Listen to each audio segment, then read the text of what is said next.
우리나라 지금 한 9조? 지금까지 9조 투자해놓고 몇백조 투자하는 회사하고 뭐 국가하고 붙어가지고 경쟁해서 이기겠다? 말도 안 되는 소리고요. 국가 간 비교를 통해서 뭐 해보니까는 기반 조성해야 되고 연구개발 등등의 아까 전에 한 4가지 정도 꼭지가 있었죠. 산업진흥이라든가 인력 양성, 뭐 그 다음에 뭐 앞으로 계속 얘기가 될 게 뭐 보편적 서비스라든가 뭐 사회적 격차 뭐 이런 것들 대비할 수 있는 거. 그 다음에 우리가 고관여 인공지능과 관련된 여러 가지 안전을 확보할 수 있는 거죠. 뭐 이용자 보호라든가 이런 이슈들 앞으로도 계속 논의가 돼야 된다. 네, 반갑습니다. 수원대학교 이은곤입니다. 참 오늘 요 주제와 관련돼서 AI 규제 완화제도 그 제목이 되게 벙벙하죠. 사실 이 내용 자체가 되게 좀 요렇게 제목을 가져가면 너무나 많은 내용들을 또 말씀을 드려야 되는 상황이 될 것 같아서 그러면 뭐 기대하시는 바는 도대체 무슨 규제를 얼마나 뭐 완화를 해야 되냐 또는 뭐 규제가 있냐 우리가 뭐 이런 말씀 많이 주실 것 같고요.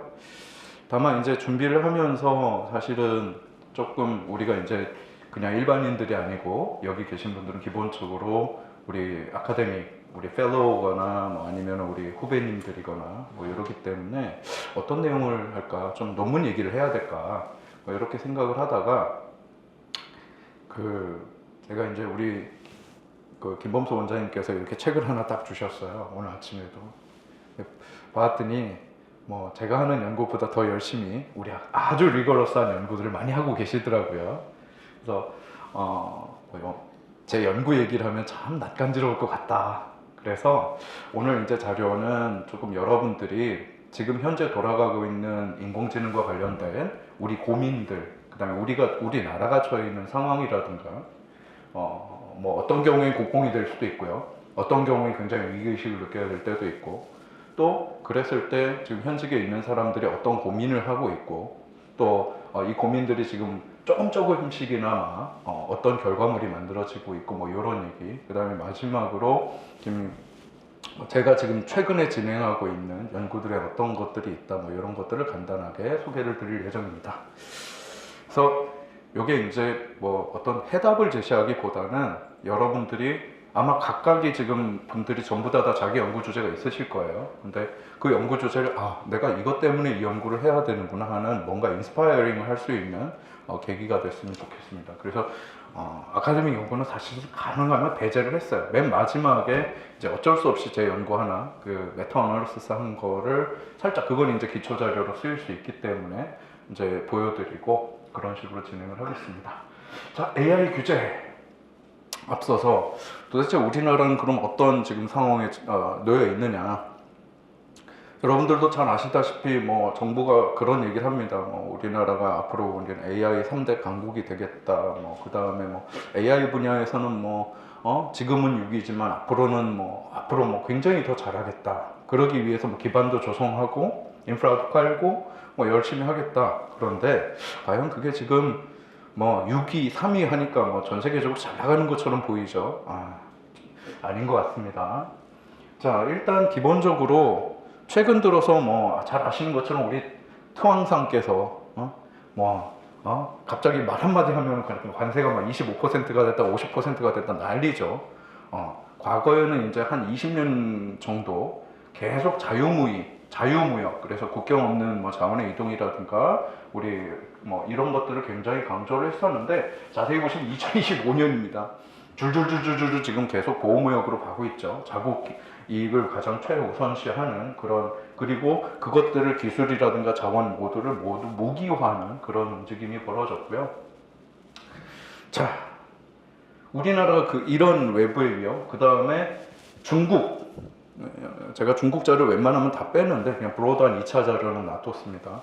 여러분들이 중국 하면요, 저희 때만 하더라도, 그러니까 2000년대 초반입니다. 중국, 그러면 우리나라 GDP가 한 23,000불 정도, 1인당 GDP가 23,000불일 때 중국의 1인당 GDP가 한 1,000불이 안 됐어요. 그렇기 때문에 저희 세대 때는 중국, 글쎄, 인구도 많고 땅덩어리도 넓지만 아직까지는 우리보다는 과학기술이라든가 이런 것들은 한참 뒤쳐져 있는 나라 아니겠느냐 했는데 재작년에 이제 딥시크 딱 나오면서 갑자기 이렇게 확 깨버렸죠. 아니나 다를까 중국 제조 2025년, 그래서 이거는 아주 대놓고 그 중국 중앙정부에서 푸시를 한 겁니다. 그래서 이 제조 2025년 달성, 여기 중에 한 꼭지가 사실 인공지능이었어요. 중국의 한국 의존도가 10% 수준에서 지금 중국은 이제 우리나라가 필요 없습니다. 6.3%까지 확 추락을 했고요. 이 아래 보시죠. 그 다음에 과학기술 수준 또한 지금 잠깐만요. 여기 빨간색은 어떻게 나오죠? 포인터가 여기 있네요. 보시면 미국을 100으로 기준했을 때 지금 한국이 81.5예요. 근데 중국이 지금 69.7부터 시작해서 결국에는 2022년에 중국이 한국을 추월해 버렸습니다. 과학기술 수준조차도 지금 추월이 돼 있어요. 그러면 과거에 20년 동안 우리는 계속 일본하고 미국 사이에 끼어서 샌드위치라 그랬는데 이제는 일본이 문제가 아니라 중국과 미국 사이에 끼어서 지금 샌드위치가 될 상황이 됐습니다. 외부 환경 요인은 그렇고요. 우리나라 고령화 인구 엄청나죠. 세계 1위입니다. 지금 여기 보시면은 한국이 제일 위에 가 있죠. 2025년 기준으로 지금 벌써 일본을 좀 있으면 초월할 겁니다. 노령화가 급속도로 이루어지고 있다. 더 놀라운 사실은 제가 작년에 이제 그 AI 인사이트 포럼 때 얘기인데 우리나라는 지금 노령화 인구에 대해서 아직 그렇게 뾰족한 방안을 못 내놓고 있어요. 근데 반면에 중국은 인공지능을 개발하는 여러 이유 중에 하나가 중국이 그렇게 인구가 많은데도 불구하고 우리 한 명 한 명이 전부 다 우리 좀 더 엘더 세대들을 부양을 해야 되기 때문에 우리 인공지능을 개발한다. 이렇게까지 얘기하고 있어요. 굉장히 절실하게 개발하고 있죠. 거기다가 우리는 인구가 감소하고 있습니다. 그래서 경제적으로 잠재 성장률 지금 5년에 1%씩 계속 하락해요. 근데 이거는 인구 구조가 바뀌는 거기 때문에 이거를 극단적으로 지금 해결을 할 수 있는 그 단기간에 이걸 갑자기 끌어올릴 수 있는 여지가 없습니다. 인구를 많이 늘려야 돼요. 또는 우리가 더 많은 생산성을 극대화시켜야 됩니다. 근데 지금 사실 그러기가 쉽지가 않죠. 그래서 잠재 성장률 계속 떨어져서 2%인데 실제로 지금 여러분들 올해 성장치가 좀 1% 미만이죠. 그렇죠? 그러다 보니까 지금 녹록한 상황은 아니다. 대외적으로 굉장히 녹록한 상황이 아니고요. 또 이제 특별히 인공지능 분야를 봤더니 요거는 이제 죄송합니다. 2025년 당시에요. 제가 작년 초에 요 데이터를 한번 뽑아봤는데 자세히 보시면 요게 이제 언더그레디에이트고요. 여기 그레디에이트 스쿨이고 요게 이제 실제 필드에서 얼마나 많은 인력이 활동하고 있느냐입니다.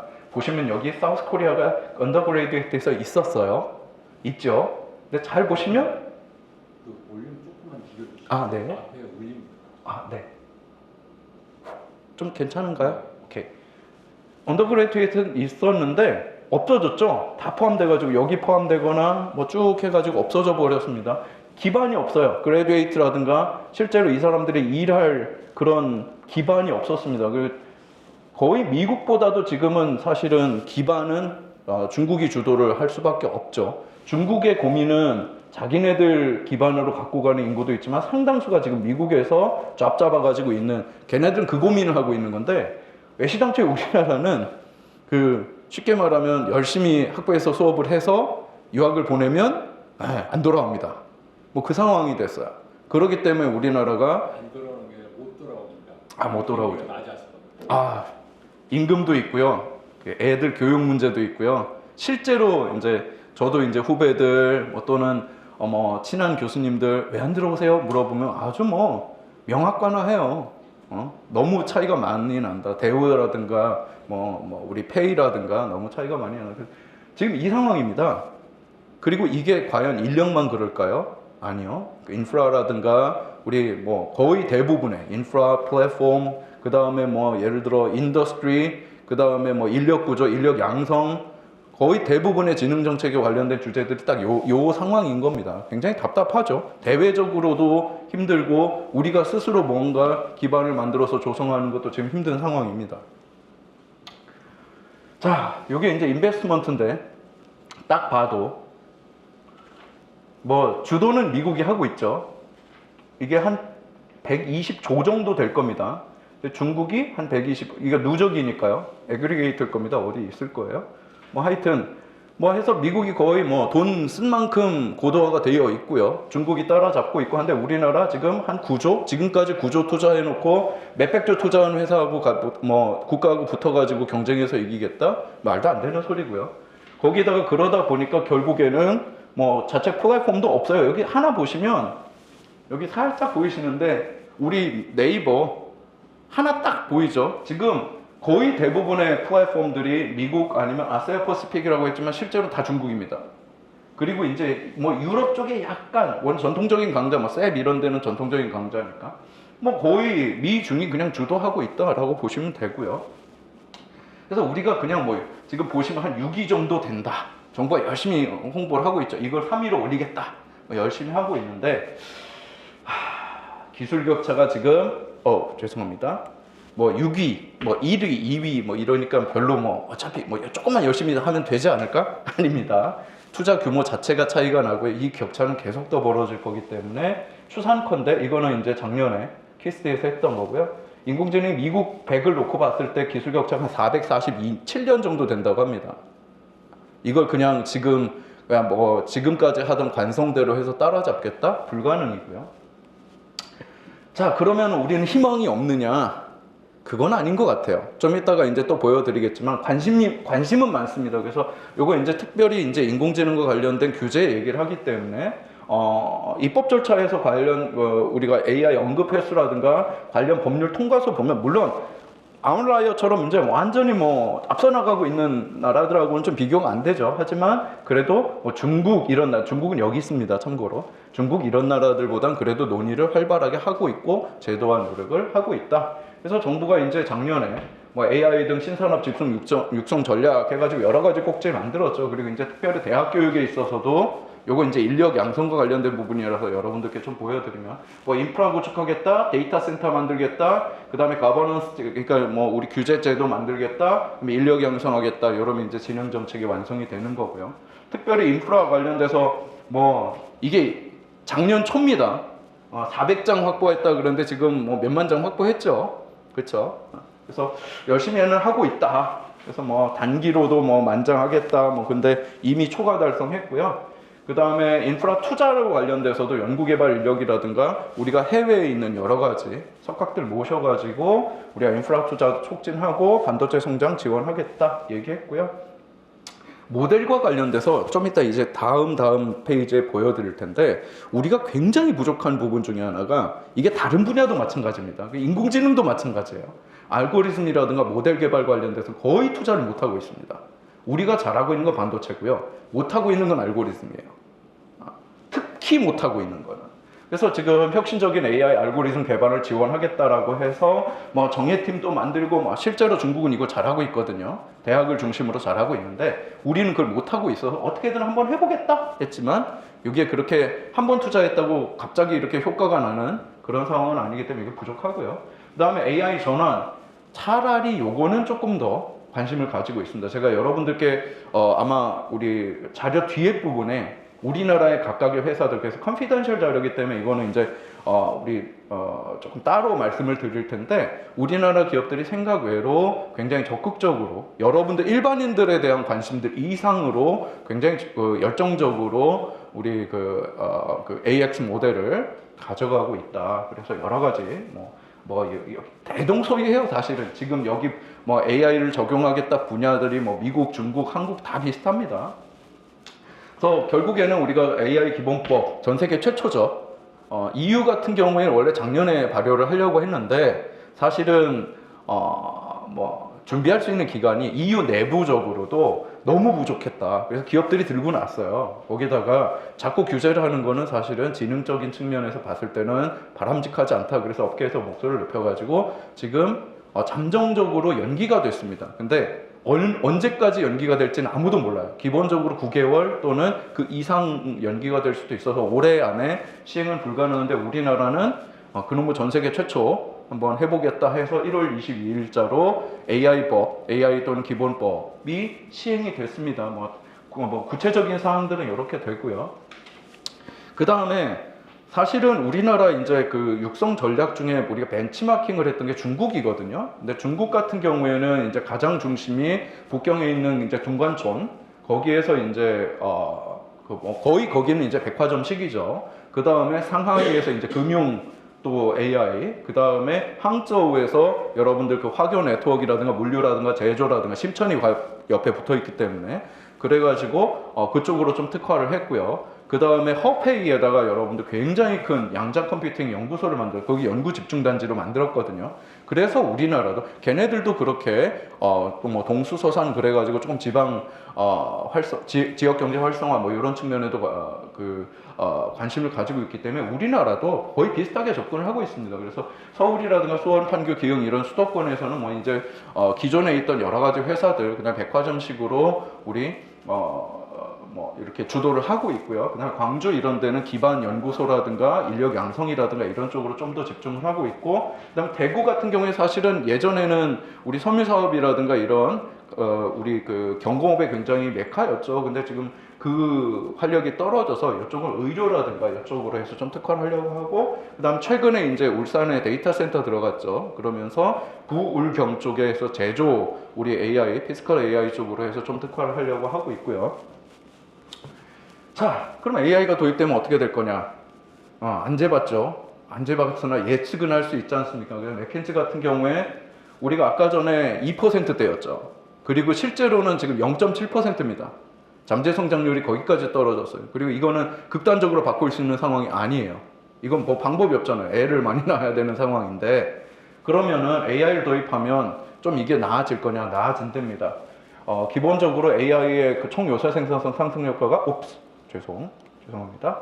0.5%에서 3.4%, 아까 2%였잖아요. 평균 내더라도 그 이상은 성장할 수 있다는 거예요.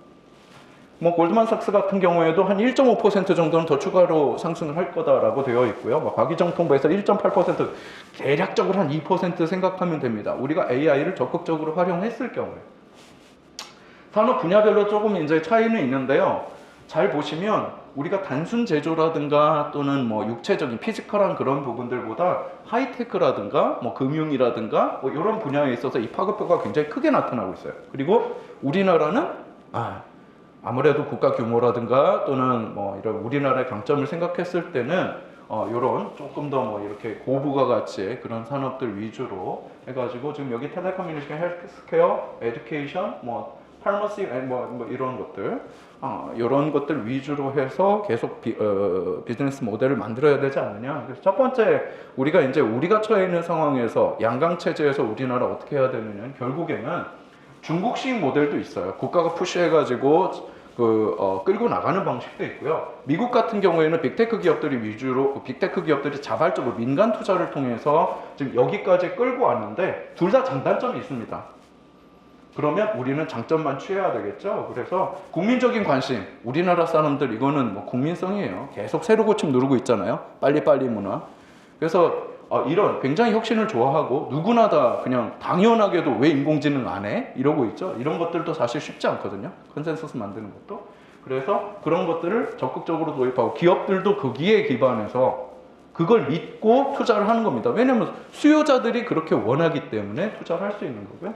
그래서 산학연 모두의 절실함 공유해야 되고, 그다음에 요거는 이제 저도 이제 옛날 세대가 되어 갔으니까 요게 1970년부터 2024년까지의 우리나라 경제 성장률입니다.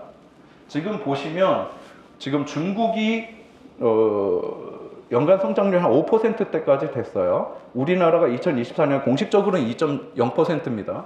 베트남이 지금 평균 한 7% 정도 성장을 하고 있죠. 근데 우리는 어떤 민족이었냐?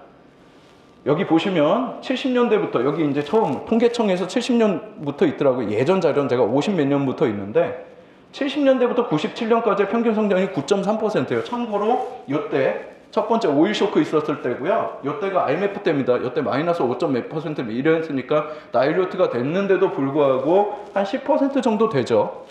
이게 말이 쉽죠. 베트남이 무섭습니까? 뭐 이러면서 지금 굉장히 지금 동남아에서 역동적으로 성장하고 있는 나라조차도 지금 7%인데 이 정도 되면 진짜 기적이라고 부를만 하잖아요. 실제로 우리 IMF 때 보면은 여기 날짜들입니다.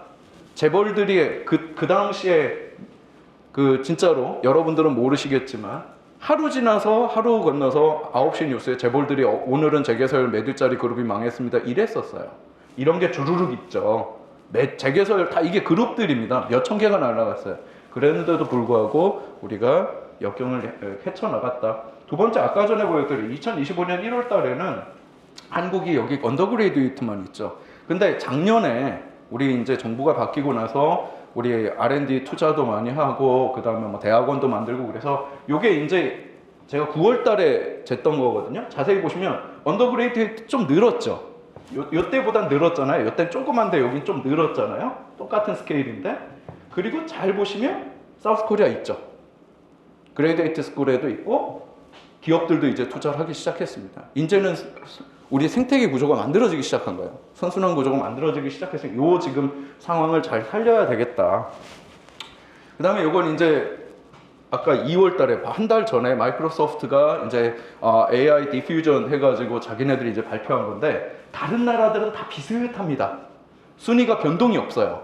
근데 우리나라 사람들 왜 이렇게 야 우리 이거 해야 돼 그러면은 확 해버리잖아요. 실제로 그 효과가 나타났습니다. 25위에서 우리나라만 가장 역동적으로 지들이 그렇게 해요. 다이나믹하다고 갑자기 확 튀어 올라갑니다. 전 세계 1위예요 지금. 디퓨전 그 속도가 가장 빠릅니다. 거기다가 실제 지금 그러다 보니까 아까 전에 제가 보여드렸던 거에 아까 법제와 뭐 요 관련된 논의에서 다른 나라들에 비해서 아웃라이어 빼고 나면 그냥 뭐 좀 뭐 최선을 다하고 있다는데 이제 그게 눈에 보입니다. 이게 국민소득은 쉽게 바꾸지 못하잖아요. 최소한 근데 우리가 AI 유저의 쉐어들 사람들이 얼마나 관심을 갖고 있느냐는 주요 국가들하고 거의 이제 대동소이한 상태까지는 왔습니다. 사람들이 많이 쓰고 있다는 거죠. 그러다 보면 쓰다 보면 뭔가 이제 모델도 고도화될 거고 사람들 투자도 일어날 거다. AI 분야에서 가장 열정적이고 빠른 속도로 하다 보니까 저희가 제일 부족했던 게 플랫폼이었어요. 근데 물론 아직도 플랫폼은 부족합니다만 최소한 지금 베스트 모델을 많이 따라잡았습니다. 아까 440 몇 년보다는 나아졌죠.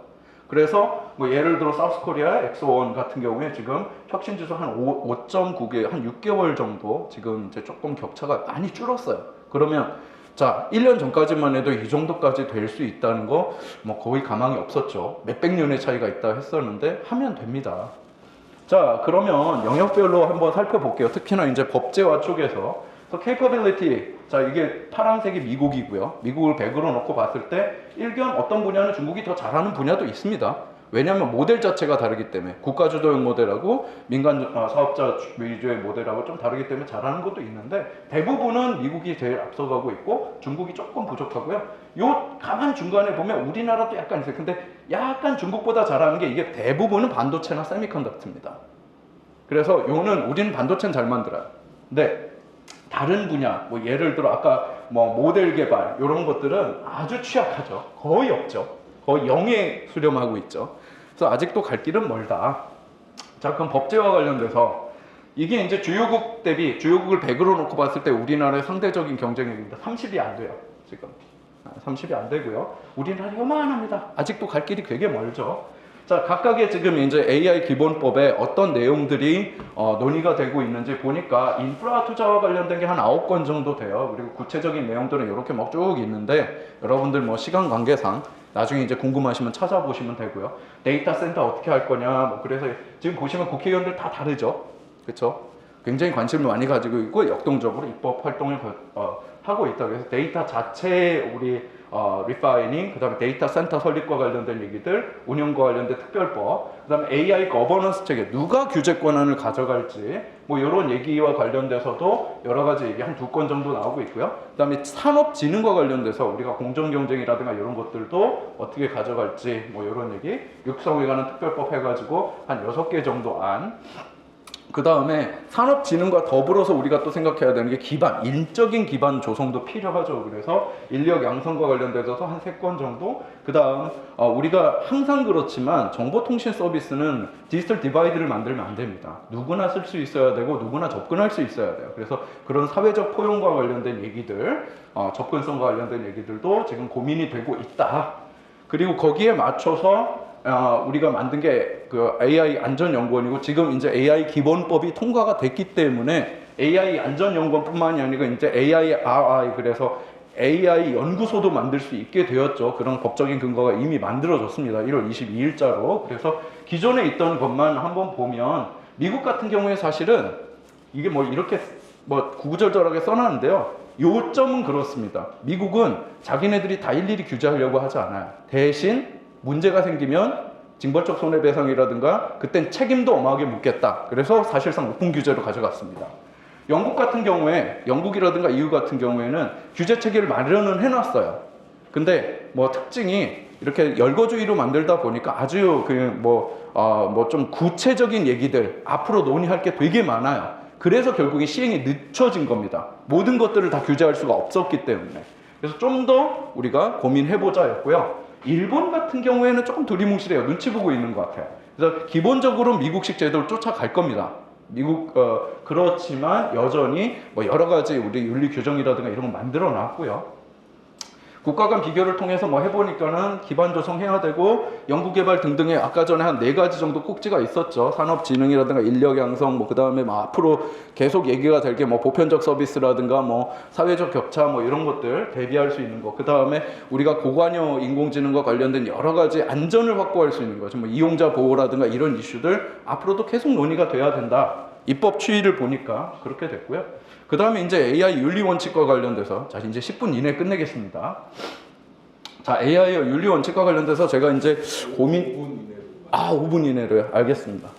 AI 시장 급속하게 성장을 하고 있고요. 그런데 보니까 AI가 참 뭐 여러 가지 이유가 있습니다. 데이터가 뭐 좀 잘못되었을 수도 있고요. 알고리즘의 문제가 있을 수도 있고, 여러 가지 문제 때문에 인간이 얘기하지 못한 여러 가지 위험을 끼칠 수 있는, 또는 뭐 해를 끼칠 수 있는 그런 일이 왕왕 벌어졌고요. 그러다 보니까 실제 CEO들 같은 경우에 AI의 리스크를 우리가 뭐 거의 아포칼립틱한 그런 인간의 생존을 위협할 만한 위험에 노출될 가능성도 있다. 아닐 수도 있지만, 근데 그럴 가능성이 있다 그러면 우리가 보안 조치를 취해야 되겠죠. 그래서 어떻게 하면 우리가 신뢰할 수 있고 또 안전하고 세이프한 그런 인공지능을 만들까 해서 봤더니 우리나라도 여전히 사람들이 그런 고민을 하고 있대요. 그래서 그런 걸 막기 위해서 인공지능 윤리 원칙을 한 10개 정도 마련을 했고, 각각에 대해서 지금 이런 원칙들을 설정을 했습니다. 그리고 이 원칙을 설정할 때 사실은 다른 나라의 사례들을 이렇게 조금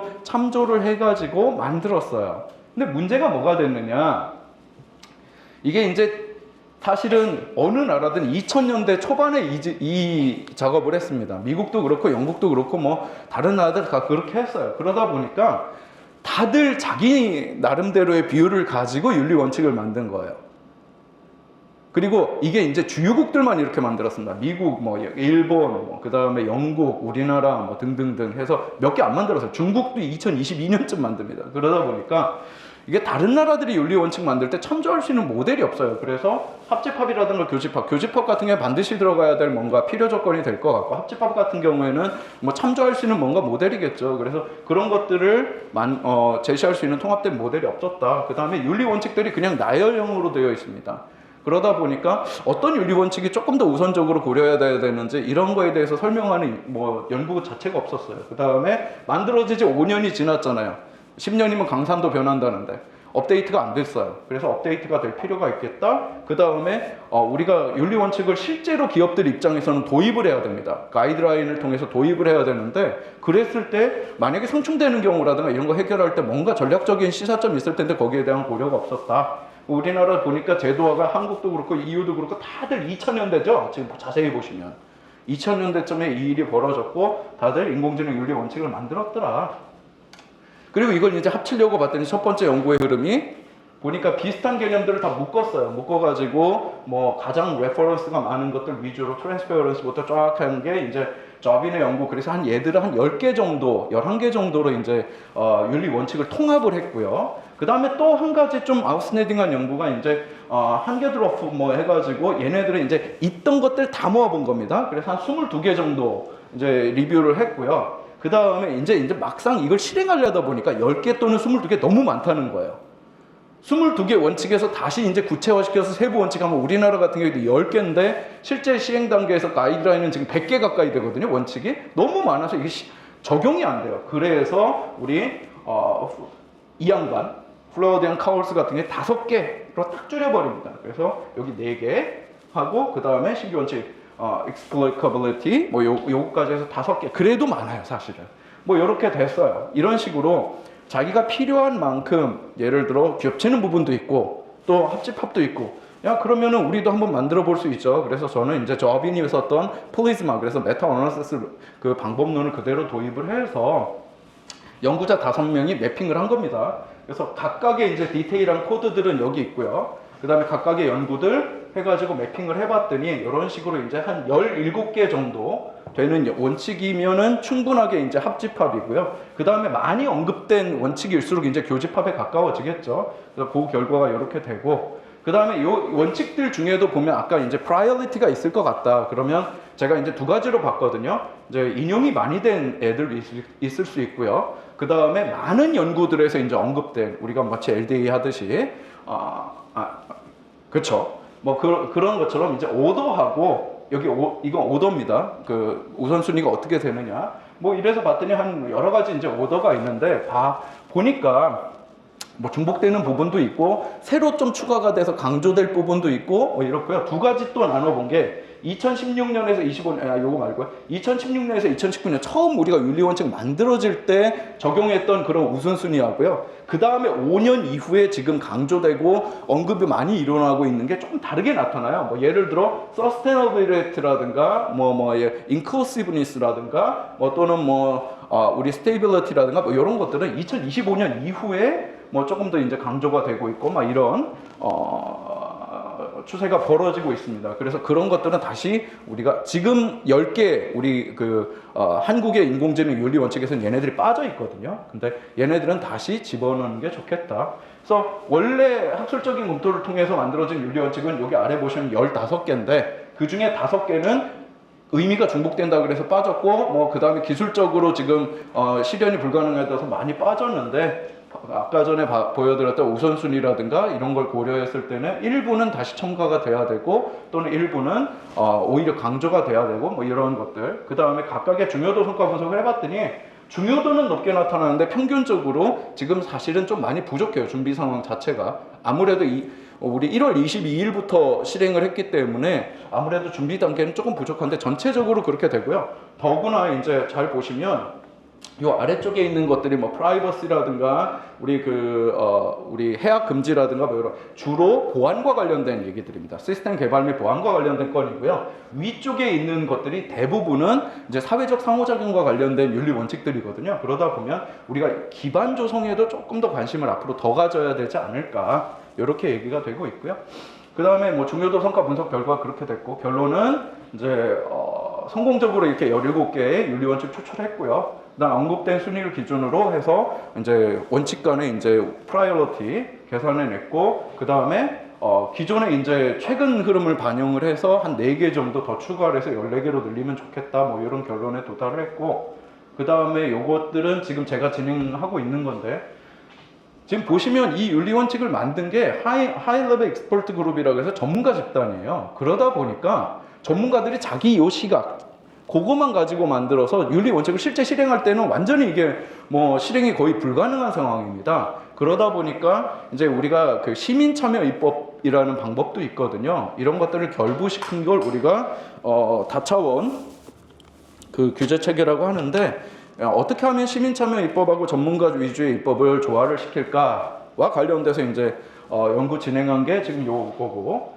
그 다음에 요거는 지금 그러니까 knowledge contribution의 패러독스와 관련된 거 예전에 이제 많이 얘기가 됐는데 사실은 산업 리더일수록 AI 플랫폼에 지금 범용 AI 플랫폼에 자기 정보를 안 올리려고 합니다. 왜 그러냐면 이거 올리면 그게 어떻게 빠져나갈지 모르잖아요. 예를 들어 딥시크 같이. 그러다 보니까 이런 패러독스 어떻게 해결할 거냐 뭐 거기에 대해서 지금 요건 이제 언더 리뷰 중이고 그쵸 언더 리뷰 중이고 그 다음에 지금 하반기에 여기 다들 연구 교수님들 또는 연구자 분들일 거니까 예를 들어 뭐 딥시크 관련돼서 다들 도망갔죠. 그래서 딥시크의 어떤 그런 위험 프라이버시 컨선 때문에 다들 도망가더라 한 거. 그리고 이제 데이터 모은 것들이에요. 그 다음에 딥페이크 기술 가지고 제가 조금 아까도 이제 보이스피싱 받으셨는데 그런 컨텐츠 만들었을 때 진짜 애들이 낚이나 그러니까 퍼시브드 리얼리티 그래서 단순히 페이셜 리얼리티뿐만이 아니고 내러티브 리얼리티라든가 여러 가지 차원들이 있습니다. 그래서 얼마나 영향을 미치는지 본 거가 한 195개 정도 모아놨고 그 다음에 이제 인력 양성과 관련돼서 여러분들 그 컨닝한 얘기예요. 그런 것들을 합쳐놓으면 아카데믹 미스컨덕트라는 개념인데 이 아카데믹 미스컨덕트가 실제로 학생들의 퍼포먼스에 영향을 미치나 그것도 봤고요. 볼 예정입니다. 이것들을. 그래서 혹시나 관심 있는 분들 또는 뭐 에이전틱 AI 유저들의 어떤 리터러시라든가 셀프 에피커스가 과연 진짜 상대적 박살감에 얼마나 영향을 미칠 건지 뭐 이런 얘기들 만족하면서 행복하게 쓰면 좋을 거 아니에요. 그래서 앞으로 이런 연구 진행하실 건데 혹시 관심 있으시면 같이 연구하실 분들은 저한테 연락 주시면 되겠습니다.